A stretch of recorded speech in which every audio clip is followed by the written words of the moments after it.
এমাৰ কাৰণে খাদ্য ধৰি এতিয়া ঠাণ্ডা বতৰত বহি আছে, এনেই বহি থকা নাই।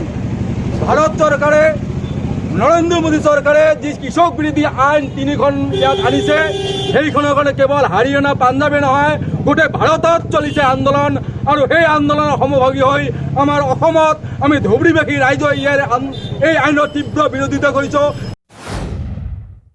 যেতিয়ালৈকে এই আইন বাতিল নহয়, তেতিয়ালৈকে আমি অসমত এই কৃষক সংগ্ৰাম সমিতিৰ পৰা আৰম্ভ কৰি কৃষক যিমান সংগঠন আছে, গোটেই অসমীয়া ৰাইজ, গোটেই ধুবুৰীৰ ৰাইজ, গোটেই গলঞ্জৰ ৰাইজ আমি ইয়াত তীব্ৰভাৱে গৰিহণা দি আমি অনাগত দিনত ইয়াতকৈ পথ অৱৰোধ আৰু বিভিন্ন কাৰ্যসূচী ল'বলৈ আমি বাধ্য হৈছোঁ।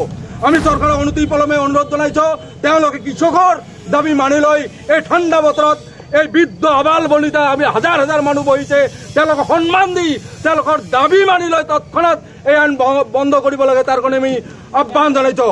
অন্যথা ইয়াৰ পিছত আজিৰ পৰা আমাৰ 7 দিন লৈ অনাগত গোটেই অসমত আমি এই কাৰ্যসূচী চলাই যাম।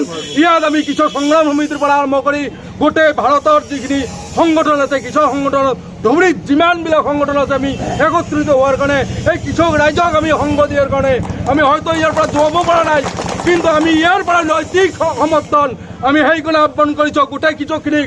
আপোনালোকে য'ত যেনেকৈ আছে, বজাৰত হওক, নামঘৰ হওক, মছজিদত হওক, গীৰ্জাত হওক, তাৰ পৰাই প্ৰতিবাদ কৰক, এই আহ্বান ৰাখি মই আজিৰ ইয়াত মই চামিল হোৱাৰ কাৰণে কৃষকসকলক আমি নতৈ ধন্যবাদ দিছোঁ। ধন্যবাদ। নমস্কাৰ, মই ৰেজাউল আৰু আপোনালোকে চাই আছে ইউনিক ইনফৰমেশ্যন চেনেল। আমাৰ লগত আছে ছবিৰ ভাই। আৰু দিল্লীত কৃষক আন্দোলন যিটো আছে, সেইটো মানে পূৰ্ণ সমৰ্থন দিছে। তো আপোনালোকে ছবিৰ ভাই আন্দোলনৰ সমৰ্থনত আপোনালোকে লক্ষ্য কৰিছে যে নৰেন্দ্ৰ মোদীয়ে যোৱা 20 ছেপ্টেম্বৰত যি 3খন আইন পাছ কৰিছে, এই 3খন আইনে কৃষক বিৰোধী, সৰ্বসাধাৰণ বিৰোধী।